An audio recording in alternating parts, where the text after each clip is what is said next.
Hi neighbors, I'm Allison and you're watching Neighborly News Network. Before we get started, make sure you hit that like and subscribe button and share with your friends so I can reach 100 subscribers. Where are my January babies at? My birthday is January 5th. I'll be 32. Do you have a January birthday? Post in the comments below your name, birthday, and how old you're turning so we can shout you out in the next video. Or if you want to come on as a birthday guest star, just send an email to neighborlynewsnetwork@gmail.com so we can celebrate your birthday right here on the show. For my first segment, I was able to go check out a little more about Clothes Less Traveled in Peachtree City. Take a look at my experience with Clothes Less Traveled. Hi everyone, we have Miss Kimber, the Executive Director of Clothes Less Traveled from Peachtree City, here with us today. Thank you so much for coming here, Allison, and giving us a chance to show your viewers what Clothes Less Traveled is all about. I'm really excited to learn more. So let me start from the beginning. We were the first nonprofit thrift store in the area, and we were started by a couple of local women. They were part of the Catholic Church, and people were bringing them clothes and saying, hey, can you help us get this clothing to people who need it?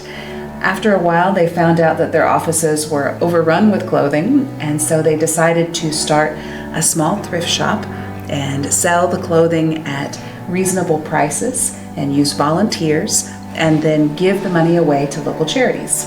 So since those beginnings, we've now become a 25,000 square foot store.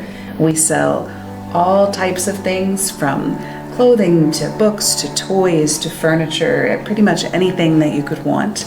And we now support with our profits over 80 different local charities in Coweta and Fayette counties.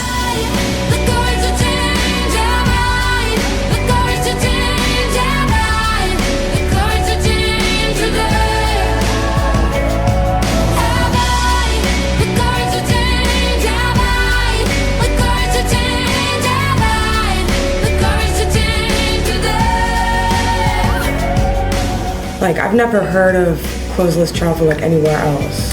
Right, so we were locally started and we're still locally run. We support all different kinds of charities, all in this area. We're talking animal charities, we're talking charities that help people with special needs, charities that work with veterans, foster children, families that have fallen on hard times and need a little bit of extra support. Pretty much any kind of charity you can think of, we support. So it's really a win-win-win. I'm sure you guys get a lot of donations. We do, and our donations are our lifeblood. So what about your volunteers? We could not do what we do without our volunteer base. When we first started, it was completely volunteer run. We rely on volunteers. Volunteers giving their time to help us sort through items, to help us price items, put items out on the floor, arrange the store.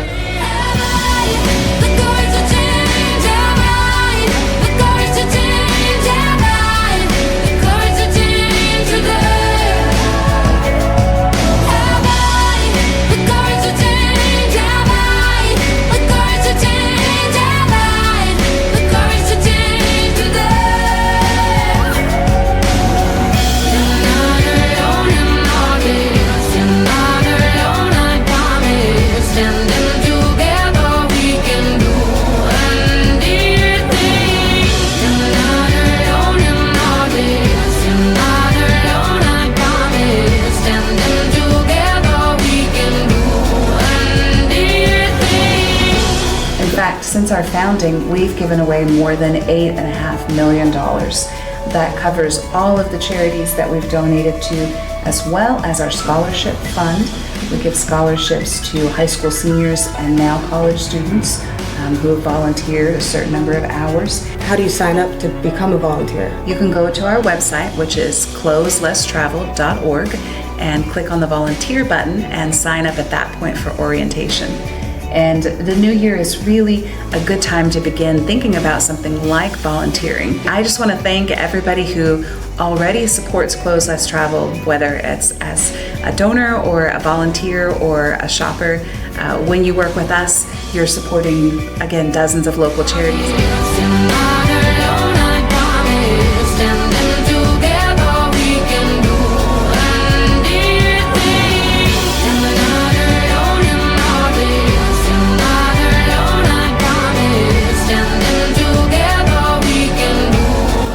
so much for sharing with us today and letting us know a little bit more about Clothes Less Traveled. Thank you, Allison. It's been a pleasure.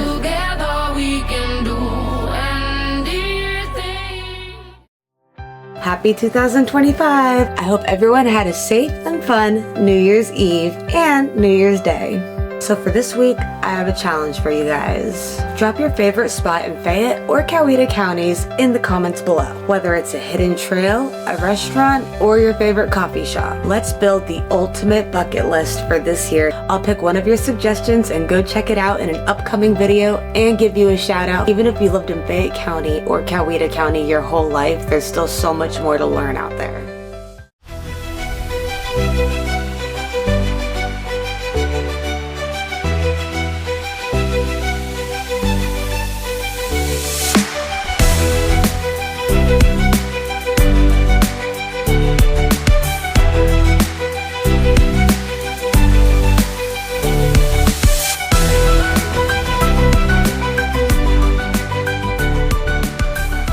For this week's Business of the Week, we have Miss Lacey with Lacey Ann's Floral in Tyrone here with us today. Thank you so much for joining us. Oh, thank you for having me. So how long have you been doing this? I've done flowers my whole life, the last 20 years or so.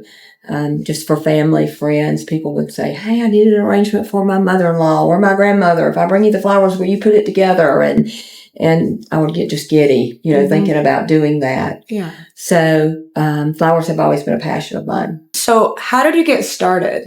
My daughter got married last December, and the florist that we hired actually had a stroke the Sunday before her wedding, the following Saturday. Oh, wow. So I have a cousin in South Georgia that does flowers. I reached out to her and she said, don't worry, I'll come a little bit early and you and I can work on it together and we'll get it done.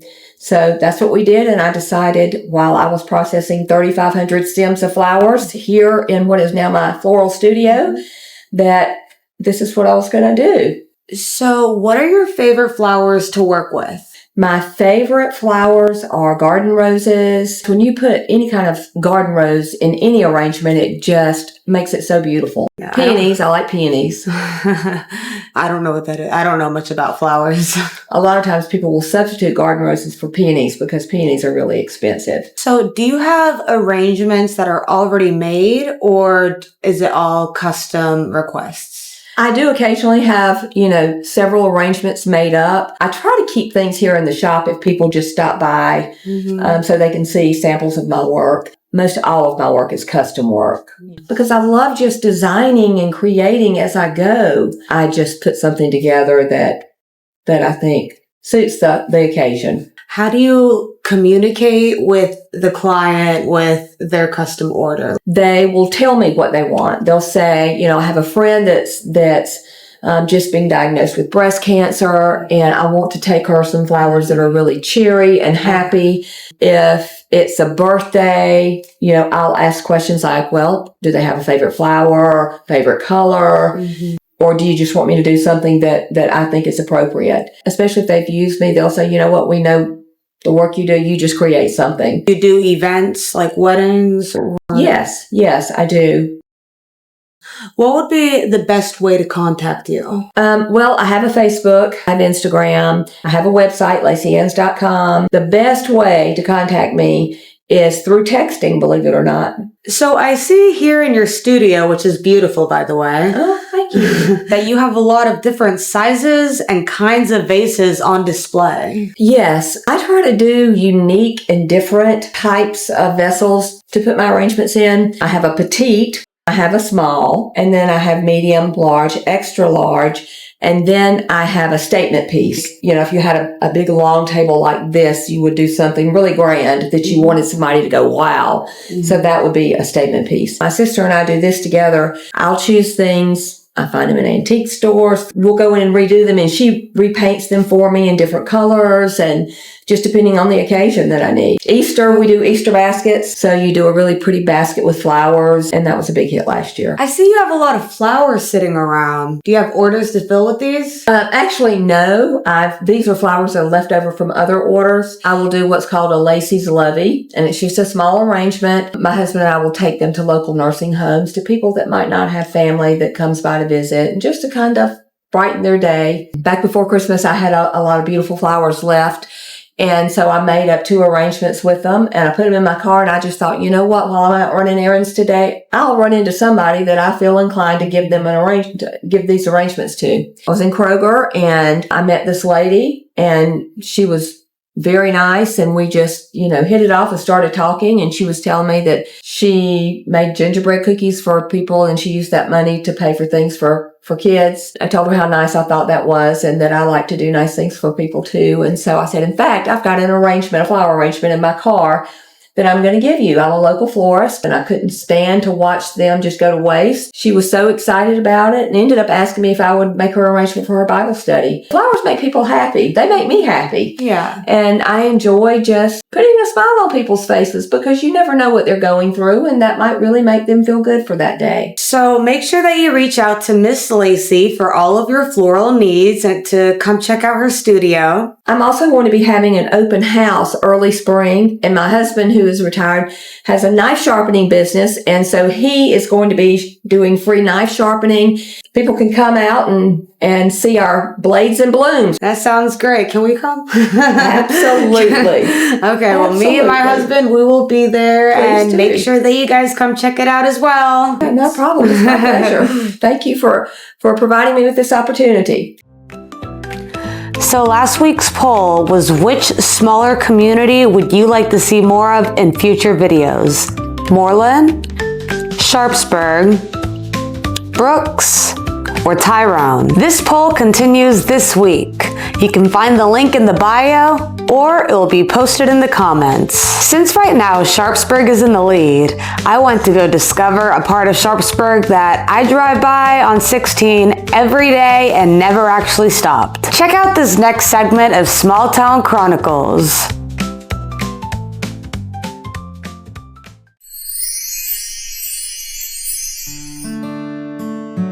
Today, I was able to explore the Hunter Complex located off of Highway 16 in Sharpsburg. Growing up in Fayette County, I have never got to stop by and spend time there and wanted to know what they had to offer. I definitely got my workout on exploring this beautiful 54-acre Sharpsburg gem. There was multiple football fields, softball and baseball fields,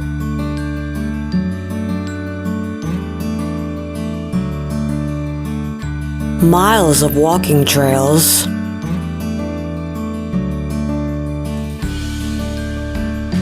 tennis courts, playgrounds, and an outdoor fitness center. This nice man saw me filming and allowed me to film him using the equipment.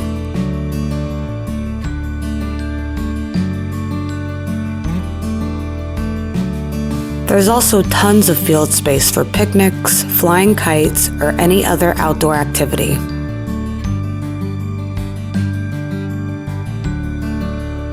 There's also a disc golf course.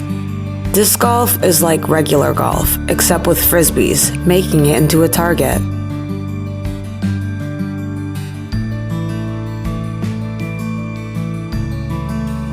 But what really stuck out to me was the Field of Courage. This is a specialized field designed to accommodate players with special needs, so athletes of all abilities can enjoy baseball. They have this multi-purpose pavilion with a gymnasium, but because of an event, I was unable to go inside. Anyways, if you haven't been to the Hunter Complex in Sharpsburg, go check it out for yourself and post what you think in the comments below. Are you the next business of the week? Maybe you have a story, an event, or news that you want to share. Are you a photographer who wants to showcase your work? Or do you have a nonprofit organization that you want to share with our community so we can learn more about it and how we can help? All you have to do is send an email to neighborlynewsnetwork@gmail.com so we can get you, your business, your photos, your organization on the next episode. Don't forget to like and subscribe and share with your friends. Neighborly News Network, every Monday at 7 p.m. Thank you guys for watching and see you in the next video.